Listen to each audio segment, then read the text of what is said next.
Zara's forearms moved with practiced precision as she checked her weapon's power core one last time. The familiar blue glow that should have pulsed through the crystalline chambers was dim, barely a flicker. Her heart sank as the diagnostic display confirmed her worst fear. Complete energy depletion. No backup cells. No spare power sources. And the nearest supply depot was 3 star systems away. The Kythara warrior stood 8 feet tall, her chitinous exoskeleton gleaming purple-black in the harsh light of the binary stars overhead. 2 of her arms held the now useless plasma rifle, while her other pair instinctively moved to the ceremonial blade at her hip. The weapon had been passed down through 7 generations of her family's military line, but against what was coming, it would be like bringing a splinter to fight a forest fire. She pressed her back against the rocky outcrop that had served as her cover for the past 6 hours. The barren planet's surface stretched endlessly in all directions. Red sand, jagged stones, and the occasional twisted metal remnant from the crashed transport that had brought her here. Her ship lay in pieces half a mile away, its hull torn open like flower petals by the pack that now hunted her. The Devourers were closing in. Zara could hear them in the distance, their haunting calls echoing across the wasteland. They communicated through subsonic frequencies that made her internal organs vibrate uncomfortably. The sound meant they had found her scent trail again. She had managed to lose them twice by doubling back through the radioactive zones near the crash site, but the radiation that masked her smell also drained what little power remained in her equipment. Her mission had been simple enough when it started: transport classified research data from the Outer Rim colonies back to the Kythara High Command. The information contained breakthrough technology that could change the course of the war against the hegemony. 3 days of routine hyperspace travel, minimal risk, standard procedure, but nothing had gone according to plan. The Devourers had somehow tracked her ship through hyperspace itself, something military scientists claimed was impossible. They had forced her out of FTL near this dead system and immediately swarmed her vessel. Zara barely escaped in a life pod before her ship exploded, taking most of her equipment with it. Now she was trapped on a planet that didn't appear on any star charts, hunted by creatures that shouldn't exist, with a broken weapon and dwindling hope. A low growl rumbled from beyond the rocks. Zara pressed herself flatter against the stone and tried to control her breathing. Through a gap in the formation, she could see movement. Dark shapes flowing like liquid shadow across the red terrain. The Devourers moved wrong, their bodies seeming to bend and twist in ways that hurt to look at directly. She had seen what they could do during the ship attack. They phase-shifted through solid matter, reformed their bodies after taking direct hits, and worst of all, they seemed to grow stronger by consuming the energy of their victims. Every weapon fired at them only fed their hunger. The research data was still secure in the armored case beside her. But what good would it do if she died here? The Kythara needed that information to develop new defenses, new weapons, new hope. Her people were losing the war, falling back system by system as the hegemony pressed their advance. This data could turn the tide. She wouldn't let it fall into enemy hands. Zara pulled out the small thermal charge from her utility belt. If the Devourers found her, she would destroy the case and herself, rather than let them have it. The explosion would deny them their prize, even if it meant the Kythara lost their chance as well. A scraping sound made her freeze. Something was climbing the back face of her rocky shelter. She could hear claws finding purchase on stone, accompanied by a wet sliding noise that made her stomach turn. Her grip tightened on the ceremonial blade as she calculated distances and angles. The first Devourer's head appeared over the top of the rocks. Its face was a constantly shifting mass of shadows with too many teeth and eyes that burned like dying stars. When it saw her, its mouth opened in what might have been a smile if it had been any other creature. More heads appeared. 5 of them now, looking down at her like predators that had finally cornered their prey. The largest one spoke in a voice like grinding metal. "Kythara warrior, you have led us an entertaining chase. Return what you have stolen, and we may grant you a swift end." Zara stood slowly, keeping her blade ready. "This information belongs to the free worlds. You'll never have it." The Devourers began flowing down the rocks like viscous liquid, their forms becoming more solid as they descended. Their claws sparked against the stone, leaving deep gouges in the hard surface. Brave words from one whose weapon has failed her, the largest creature hissed. We can smell the dead energy in your rifle. We can taste your fear in the air. You have nothing left but defiance. She raised the thermal charge. I have enough. The Devourers paused, recognizing the device. Their leader's eyes narrowed. You would destroy yourself and the data, rather than surrender? How wastefully noble. It's called honor. Something your kind wouldn't understand. The creature that spoke laughed, a sound like breaking glass. Honor is a luxury of the living. Soon you will understand the clarity that comes with death.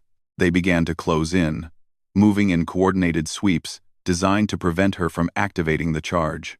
Zara calculated she had maybe 10 seconds before they reached her. Her thumb hovered over the detonator as she whispered a prayer to her ancestors. Suddenly, the sky lit up with fire. Something massive tore through the atmosphere above them, trailing flame and smoke. The sound hit a moment later, a roar that shook the ground and made the Devourers scatter for cover. The object passed directly overhead, close enough that Zara could feel the heat of its passage. Whatever it was struck the planet's surface roughly a mile away, with an impact that sent shockwaves rippling across the terrain. A column of dust and debris shot into the air, and for a moment, everything was still. The Devourers recovered first, their attention divided between Zara and the new disturbance. Their leader snarled orders in their subsonic language, and two of the creatures peeled away to investigate the crash site. But before they had gone 100 yards, they simply vanished. Not phase-shifted or dispersed like Zara had seen them do before. They were there one moment, then gone the next, leaving only rapidly fading energy signatures that her suit's sensors barely detected. The remaining three Devourers back together, suddenly uncertain. Their leader's form became more fluid, ready to shift into an escape pattern. What manner of weapon was that? It demanded, though whether it was speaking to Zara or itself wasn't clear. She didn't answer because she didn't know. But as she watched the dust clouds settle in the distance, she saw something that made her heart skip a beat. A figure was walking out of the impact crater. Tall, but not as tall as her. Bipedal. Moving with a strange, confident gait that seemed almost casual. As it drew closer, she could make out more details. Some kind of armored suit, but not like any technology she recognized. The armor looked heavy, blocky, functional, rather than elegant, and the figure was heading straight toward them. The Devourer leader hissed something in its native tongue. The other two creatures spread out in a defensive formation, but their movements were nervous, uncertain. A new player enters the game, the leader said. No matter. We will consume this one as well, then return our attention to you. But Zara was studying the approaching figure more carefully now. Her suit's long-range sensors were picking up energy readings unlike anything in her databases. The armor seemed to be powered by multiple independent systems, redundant and robust. And the way it moved, there was something predatory about it. Something that reminded her of the ancient hunting cats from her homeworld. The figure stopped about 50 yards away, just outside the effective range of most energy weapons. When it spoke, the voice was amplified by external speakers and carried clearly across the wasteland. You picked the wrong planet to hunt on. The accent was strange, the words spoken in Galactic Standard but with an odd cadence. Zara's translation software struggled with some of the pronunciations before settling on what it thought were the closest matches. One of the Devourers phase-shifted and tried to attack from the side, moving in that liquid shadow way that had proven so effective against every other species they had encountered. The armored figure moved faster than Zara's eyes could follow. There was a bright flash, a sound like thunder, and suddenly the Devourer was sprawled on the ground 15 feet away. Not phase-shifted, not dispersed, physically knocked unconscious by some kind of kinetic impact. Impossible, breathed the Devourer leader. Nothing can strike us while we phase shift. The armored figure raised its right arm, and Zara saw what looked like a projectile weapon built into the armor's forearm. You've never fought humans before, have you? That single word, humans, sent a chill down Zara's spine. She had heard stories, rumors really, of a species from the outer spiral that had recently joined the galactic community. They were supposed to be primitive, barely having achieved faster-than-light travel. Their technology was crude, their military doctrine unrefined, but the creature lying motionless on the ground suggested those stories might have been incomplete. The remaining two devourers attacked together, one going high while the other went low. Their leader stayed back, already beginning to fade as it prepared to retreat. The human, because that's what this had to be, spun in place with fluid grace. Two more bright flashes, two more thunderclaps, and both attackers were down. The leader had managed to phase shift completely and was fleeing across the wasteland in a stream of dark energy. The human raised something from its back, a larger weapon that unfolded into a complex shape Zara couldn't identify. There was a brief whine of charging energy. Then a beam of brilliant light lanced out across the desert. It struck the fleeing devourer and somehow pulled it back into solid form. The creature hit the ground hard and didn't get up. Silence fell over the battlefield. The human stood among the scattered enemies, weapons still ready, scanning for additional threats. After a long moment, it seemed satisfied and turned toward Zara. She realized she was still holding the thermal charge and slowly lowered her hand. Whatever had just happened, it had changed everything. The devourers, creatures that had terrorized entire star systems, had been defeated in less than 30 seconds by a single warrior. The human approached carefully, its armored boots crunching on the rocky ground. When it was close enough, Zara could see her reflection in its helmet's visor. Her own face looked shocked, disbelieving. "Are you injured?" the human asked. Its voice was different now, gentler but still carrying that strange accent. "No," she managed to say. What did you do to them?" "Kinetic rounds, with quantum destabilization fields," the human replied matter-of-factly. "Turns out that when you hit something hard enough with the right frequency modulation, phase shifting doesn't help much." Zara stared at the unconscious devourers. "They've conquered 17 systems. Entire fleets have fallen to them. Then those fleets were using the wrong approach." The human's helmet turned toward the case beside her. "I'm guessing that's important, or you wouldn't have been willing to blow yourself up to protect it." She nodded slowly. "Research data. It could help my people win the war." "The war against the hegemony?" When Zara's eyes widened in surprise, the human continued. "We've been watching the conflict for a while now, waiting to see which side deserved our help." "And?" The human's helmet tilted slightly. "Let's just say we've made our decision." As if summoned by those words, more lights appeared in the sky above them. Ships were dropping out of hyperspace, their hulls bearing markings that Zara didn't recognize.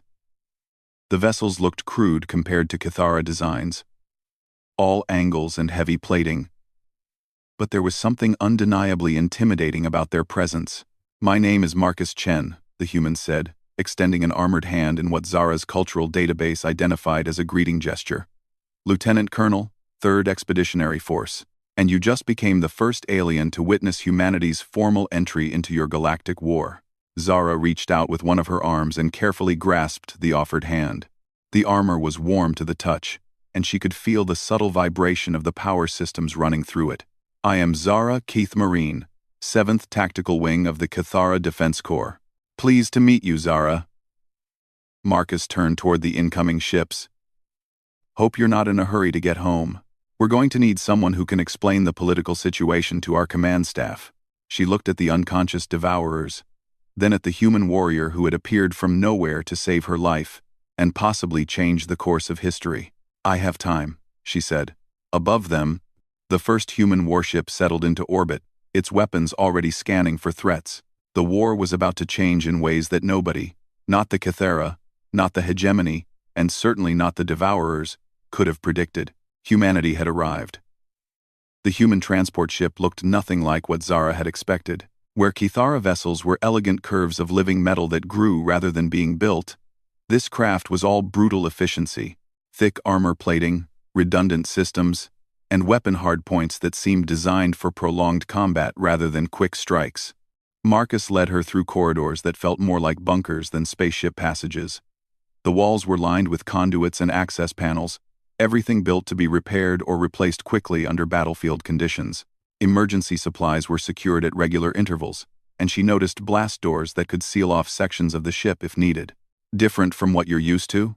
Marcus asked, noticing her examination of the surroundings. "Very different," Zara admitted. "Our ships are more organic. They repair themselves, adapt to threats automatically." "That's impressive," Marcus said as they stopped at a heavy door marked with symbols Zara's translator couldn't decode. "But what happens when the adaptation system gets damaged? Or when you encounter something it can't adapt to?" The question made her uncomfortable because it highlighted a weakness she'd never considered. Kithara technology was elegant and sophisticated, but it relied heavily on integrated systems. If one crucial component failed, the entire network could collapse. Marcus placed his hand on a scanner beside the door. "Our approach is different. Everything is redundant. Everything can be fixed with basic tools. And if one system fails, 3 others can take its place. It's not elegant, but it works."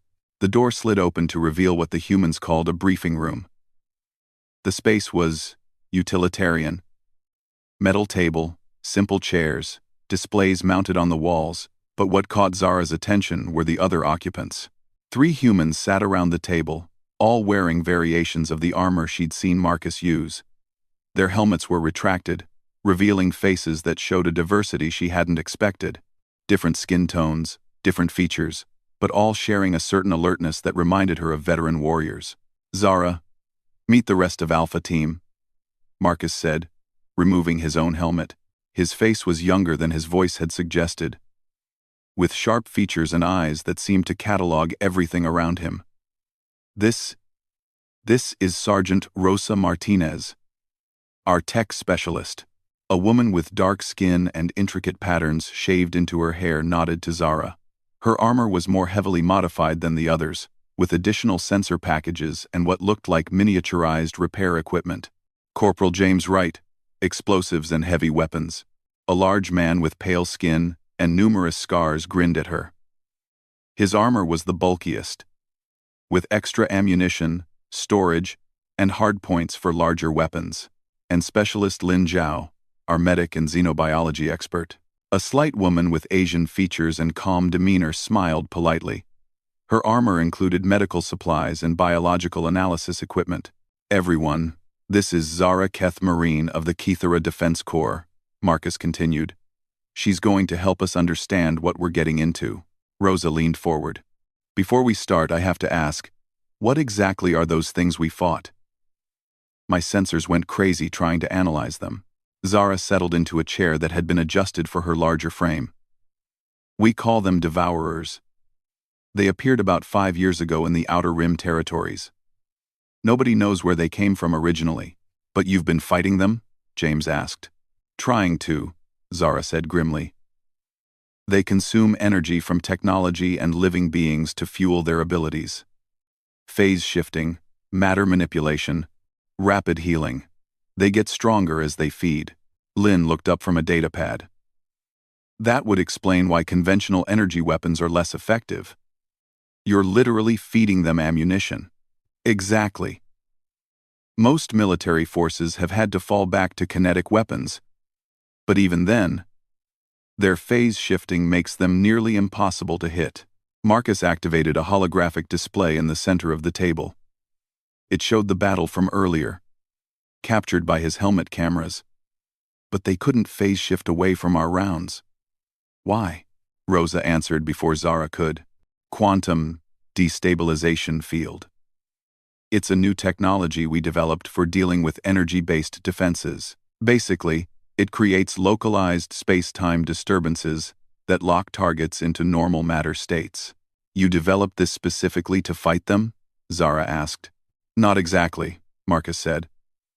"We developed it to fight anyone who might use phase shift technology against us. Humans have a habit of planning for threats we haven't encountered yet." James laughed. "Marcus is being modest. We call it paranoid preparation, and it's served us well." "Tell me about the war," Lin said gently. "What's the current situation?" Zara's forearms moved as she explained, a unconscious habit when discussing complex topics. The hegemony controls about 60% of known space. They're a coalition of 12 species united under the leadership of the Korthak Empire. They believe in absolute order. One law, one government, one way of life, for all sentient beings. And the resistance? Marcus asked. We call ourselves the Free Worlds Alliance. 7 species, including mine, fighting to maintain our independence. But we're losing ground. The hegemony has superior numbers, better coordination, and... She paused. They have the devourers. The humans exchanged glances. Rosa spoke first. The devourers work for the hegemony? We think so. They always appear before hegemony fleets arrive to take a system. They attack our infrastructure, our ships, our defense platforms. By the time the main invasion force arrives, we're too weakened to resist effectively. Shock troops, James said grimly. Soften the target before the main assault. Exactly. And the data I'm carrying contains research that might help us develop countermeasures. New weapons, new defenses, new tactics. Marcus leaned back in his chair. May we examine this data? We might be able to help. Zara hesitated. The information was classified at the highest levels. Sharing it with aliens, even friendly ones, could result in court-martial or worse. But then she thought about what she'd just witnessed. A single human warrior defeating multiple devourers with contemptuous ease.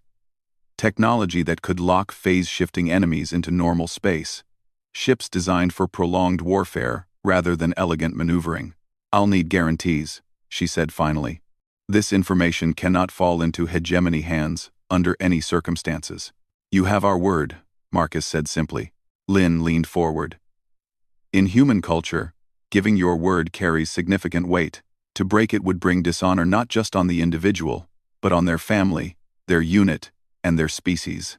I understand. Zara activated the secure case and withdrew a crystalline data storage device. This contains everything we know about devourer biology, their tactics, their weaknesses, such as they are. Rosa accepted the crystal and inserted it into a portable analysis unit. Data began scrolling across her screens almost immediately. Fascinating, she murmured. They're not entirely organic. Part of their structure is some kind of exotic matter that exists partially outside normal space-time. That's how they phase shift. They're moving parts of themselves into alternate dimensions. Which means what, exactly? James asked. It means they have an exploitable weakness, Lynn said, studying the biological data. Look at this. They need to maintain a quantum coherence field to keep their exotic matter components stable. Disrupt that field, and they collapse back into normal matter permanently, Marcus finished. How much disruption would it take? Rosa was already running calculations. Based on this data, not much. A focused electromagnetic pulse with the right frequency modulation would do it. Maybe 30 seconds of sustained exposure. We could modify our ship's sensor array to emit the right frequency, Lynn suggested. Turn it into a area denial weapon.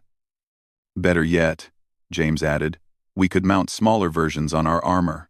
Personal devourer killing devices. Zara watched the humans work with growing amazement. They had looked at data her people had spent years analyzing and found solutions in minutes. But more than that, they approached problems differently. How do you do that? She asked. Do what? Marcus replied. Find answers so quickly. My people have been studying the devourers for 5 years. You've been looking at this data for 5 minutes, and already have 3 potential weapons, Rosa smiled. Human military doctrine emphasizes adaptability and rapid innovation. We assume that any enemy we encounter will have advantages we don't, so we focus on finding ways to turn their strengths into weaknesses. Also, James added, we're really good at killing things. It's kind of our specialty. Lynn gave him a reproachful look. What James means is that humans have a long history of warfare. We've learned to think tactically about nearly every situation. How long? Zara asked. The humans looked at each other. Marcus answered carefully. Recorded human history goes back about 12,000 years. We've been fighting organized wars for most of that time. 12,000 years? Zara's voice was barely a whisper. Most galactic species had histories spanning millions of years, but they had spent most of that time in peaceful development. The Cathara had only been involved in serious warfare for the past few centuries. It's not something we're proud of, Lynn said gently. But it has given us certain skills.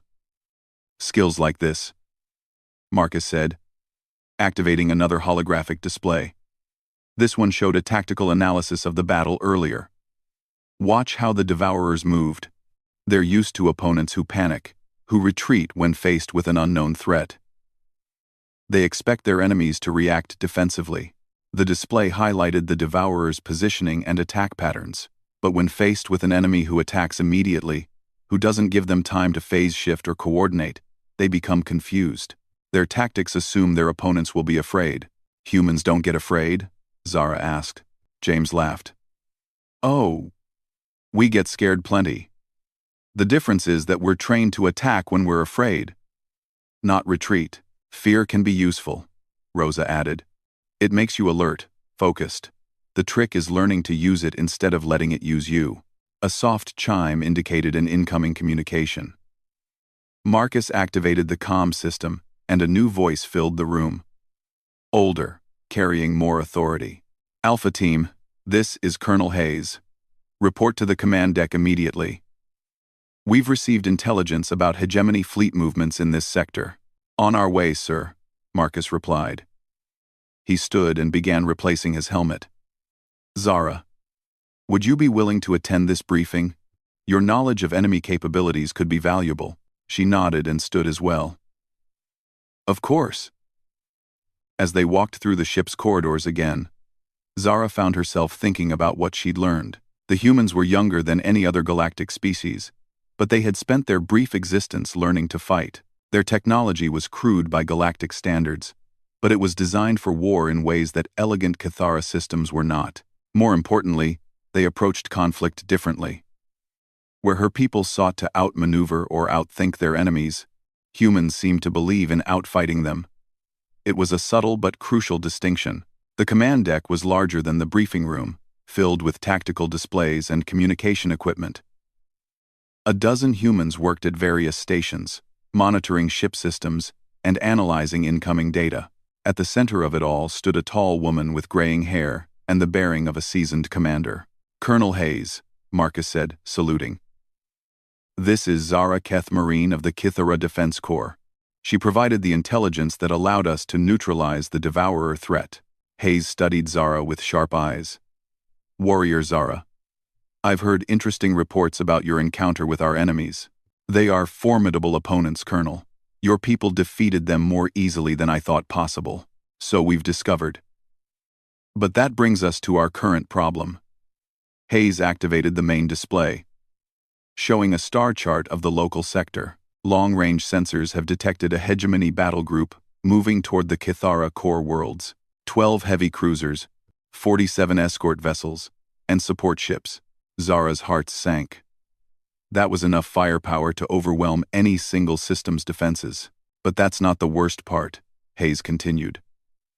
Intelligence indicates they're carrying a full Devourer assault force. Over 300 of the creatures. 300?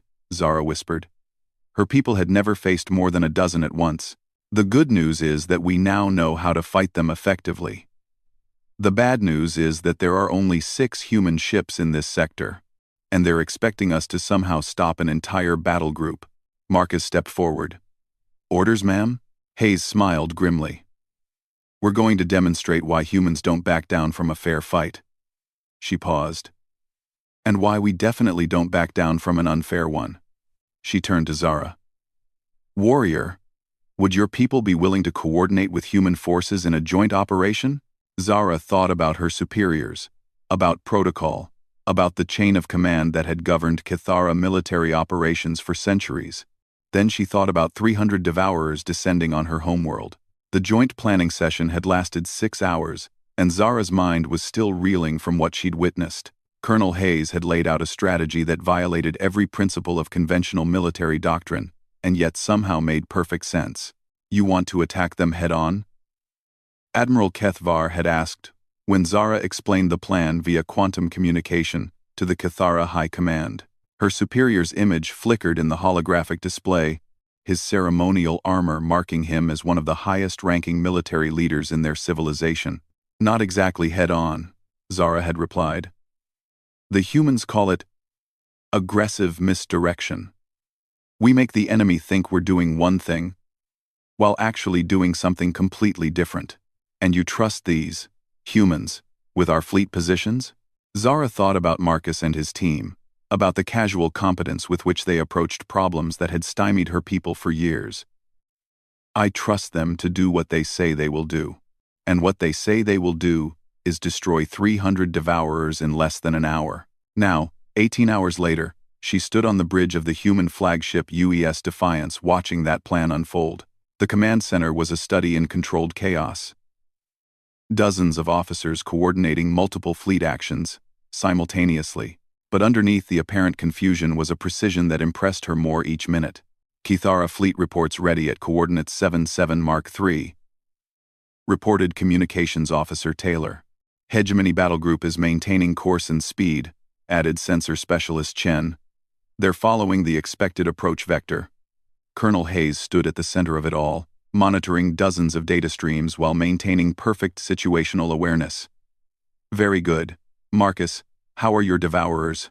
On the main display, Zara could see Alpha Team's ship moving through the asteroid field where they had captured the unconscious Devourers from yesterday's battle. The humans had done something unprecedented. Instead of killing their enemies, they had studied them.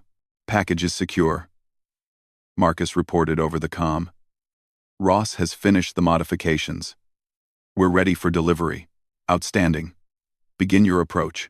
Zara watched the tactical display with fascination and growing horror as the human plan revealed itself. Marcus's ship was heading directly toward the Hegemony Battle Group, carrying the captured Devourers in a specially modified cargo bay. But these weren't ordinary prisoners. Explain to me again what you've done to them, she said to Dr. Sarah Ross, the xenobiologist who had joined the mission. We've implanted them with quantum resonance transmitters, Ross explained calmly. When activated, the transmitters will broadcast the frequency that destabilizes their exotic matter. Every Devourer within a 50-kilometer radius will be forced back into normal space and locked there. You turned them into weapons against their own kind. More like unwitting couriers. They don't know they're carrying the transmitters. To them, it will look like they've escaped and rejoined their pack. The elegant cruelty of it took Zara's breath away. The humans hadn't just found a way to defeat the Devourers. They had found a way to make the Devourers defeat themselves. Contact from the Hegemony flagship, reported Taylor. They're demanding we identify ourselves. Put them through, Hayes ordered. The main screen shifted to show the bridge of a Korthak heavy cruiser. The alien commander was imposing even by galactic standards, 12 feet tall, with natural armor plating, and 4 arms that ended in razor-sharp claws. When he spoke, his voice carried the arrogance of a species that had conquered half the galaxy. Unknown vessels, you will identify yourselves immediately and explain your presence in hegemony space. Hayes stepped forward, and Zara noticed that several other humans took positions around her, not defensively, but with the casual readiness of predators. This is Colonel Margaret Hayes, of the United Earth Expeditionary Force. We're here to deliver a message. The Korthak commander's head tilted slightly. Earth? We have no record of this system or species. You will surrender your vessels for inspection. I'm afraid that's not going to happen. Then you will be destroyed. We have 12 heavy cruisers and 47 escort vessels. You have 6 primitive ships. Do you truly wish to test our firepower? Hayes smiled, and Zara shivered at the expression. It reminded her of the ancient predators from her homeworld's fossil record. Commander, let me tell you about human military history. For 12,000 years, we've been perfecting the art of defeating superior forces through superior tactics. We've won battles where we were outnumbered 10 to 1, 50 to 1, sometimes 100 to 1. Impossible. Thermopylae, Agincourt, Rorke's Drift, Stalingrad. Names that probably mean nothing to you. but they represent moments when humans prove that numbers don't determine outcomes. Strategy does. The Korthak commander was silent for a moment, studying the tactical display that showed his overwhelming numerical advantage. "You are either brave or insane." "Often both," Hayes replied cheerfully. "Marcus, you're cleared for package delivery." On the secondary display, Zara watched Alpha Team's ship accelerate toward the hegemony formation. As expected, the enemy launched fighters to intercept. Also as expected, the human ship made no attempt to evade or fight back. "They're going to be captured," the Korthak commander said with satisfaction. "And when we interrogate their crew, we will learn everything about your capabilities." "I'm sure you will," Hayes agreed. What happened next unfolded exactly as the humans had planned. Alpha Team's ship was tractored aboard the Hegemony flagship. The crew was captured, but not before they managed to accidentally release the modified Devourers during their escape attempt. Zara watched the sensor displays as the creatures dispersed throughout the enemy fleet, seeking their packmates. The Hegemony forces detected the energy signatures and assumed they were friendly units returning from a successful mission. "Now," Hayes said quietly, Dr. Ross activated the quantum resonance transmitters. The effect was immediate and devastating. Across the entire Hegemony battle group, Devourers suddenly materialized in solid form as their phase-shifting abilities failed. The creatures, confused and enraged by their sudden vulnerability, immediately attacked everything around them. But without their exotic matter advantages, they were just very dangerous animals.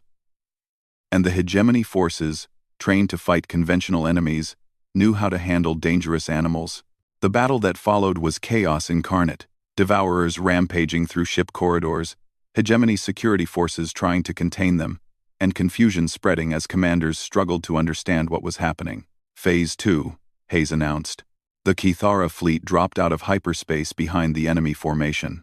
Admiral Kethvar had positioned his forces perfectly, catching the Hegemony ships while they were distracted by the Devourer uprising. Phase 3. The human ships, which had been hiding in the asteroid field's sensor shadows, emerged and began targeting specific systems on the enemy vessels. Not the main hulls, but the hyperspace motivators, communication arrays, and command centers. Within minutes, the Hegemony battle group was crippled. Their ships were intact, but unable to coordinate, unable to retreat, and increasingly unable to function as their internal security forces battled the now mortal Devourers. The Korthak commander reappeared on screen, his bridge showing signs of battle damage. "This is treachery. You attacked under false pretenses." "No," Hayes corrected him. "We attacked while you were distracted by your own weapons." "There's a difference. The Devourers serve the Hegemony willingly." "Do they?" "Because, from where I'm sitting, it looks like they're trying very hard to kill you." On the tactical display, Zara could see the truth of that statement. The Devourers, stripped of their exotic abilities, were attacking everything around them with the fury of creatures that had been betrayed. Years of suppressed aggression from being controlled and directed were exploding outward. "Unconditional surrender," Hayes announced. "Your ships will power down all weapons and prepare to be boarded. Your crews will be treated according to the laws of war, but your vessels are now property of the Free Worlds Alliance. We will never surrender to primitive savages. Then you'll die fighting your own allies," Hayes replied matter-of-factly. "Your choice." The Korthak commander's expression cycled through rage, disbelief, and finally calculation. Behind him, Zara could see explosions and emergency lighting as the Devourer rampage continued. "You have defeated us through deception and treachery," he said finally. "We have defeated you through planning and execution," Hayes corrected. The deception was just a bonus. One by one, the Hegemony ships powered down their weapons. The battle was over, but the war was just beginning. In the hours that followed, as human and Kithara boarding parties secured the captured vessels, Zara found herself standing beside Marcus on the Defiance's observation deck. Through the reinforced windows, she could see the aftermath of the most decisive military victory in recent galactic history. "How did you know it would work?" she asked. Marcus was quiet for a moment, watching human engineers examining captured Hegemony technology. "We didn't," Completely. But humans have learned that sometimes the best way to defeat an enemy is to make them defeat themselves. Your people are remarkable. We're stubborn, Marcus replied. And we don't know when to quit. Sometimes that's enough. Admiral Kethvar materialized beside them via holographic projection. The elderly Kethera looked exhausted but satisfied. The War Council has reached a decision. The Free Worlds Alliance formally requests human military assistance against the hegemony. And what does humanity get in return? Marcus asked. Access to galactic technology, trade relationships, star charts, and... Kethvar paused. And the satisfaction of knowing you've helped free billions of sentient beings from oppression. Marcus smiled. That last part is important. Humans don't fight well for money or territory. But for freedom? For the chance to help others? We'll fight until the stars burn out. And in the Tingids? Unto stars Naudin. Helpside. Over the next few days, as the human fleet grew larger with arriving reinforcements, Zara witnessed something unprecedented in galactic history. The humans didn't just bring weapons and tactics, they brought a completely different philosophy of warfare. Where other species fought to minimize losses and achieve limited objectives, humans fought to win completely. Where others sought negotiated settlements, humans demanded unconditional victory. Where others tried to preserve the existing order, humans seemed intent on reshaping it entirely. The hegemony had spent centuries conquering through superior numbers and technological advantage. They had never faced an enemy that was smaller, newer to the galactic community, and yet absolutely refused to be intimidated. They're going to change everything, aren't they? Zara asked Dr. Ross, as they watched human tactical officers training Kethara crews in new combat techniques. Probably, Ross agreed. Humans have a talent for disrupting systems that everyone else considers permanent. Is that good or bad? Depends on whether you like the current system, Ross replied with a smile. But change can be uncomfortable even when it's necessary. As Zara prepared to return to her own people to help coordinate the expanding alliance, she reflected on everything that had happened since that moment when her weapon had failed on a distant planet. She had been rescued by a falling star that turned out to be a harbinger of revolution. The humans had entered the Galactic War not as junior partners or desperate allies, but as a force that would reshape the conflict entirely. They brought weapons that ignored conventional defenses, tactics that turned enemies' strengths against them, and a philosophy that victory was not just possible, but inevitable. The hegemony had ruled through fear and superior force for centuries. They had never encountered a species that specialized in defeating superior forces. They had never fought enemies who became more dangerous when afraid, who planned for threats that didn't yet exist, who turned every disadvantage into an opportunity. As Zara's transport departed the human fleet, she looked back at the captured hegemony vessels being converted into alliance ships. Human engineers were already improving their designs, human tacticians were developing new strategies, and human diplomats were reaching out to neutral systems that had never dared oppose the hegemony before. Her weapon had broken, the enemy had closed in, and then a human warrior had fallen from the heavens. But that warrior hadn't just saved her. He had brought salvation for the entire galaxy. The war was far from over, but for the first time in years, Zara believed they could actually win it. And it was all because humanity had arrived with their characteristic blend of innovation, stubbornness, and an absolute refusal to accept defeat. In the distance, more human ships were emerging from hyperspace, their hulls bearing the marks of a species that had spent millennia learning to fight. The galaxy was about to discover what happened when an unstoppable force met an immovable object, and then taught the object how to move. What did you have in mind?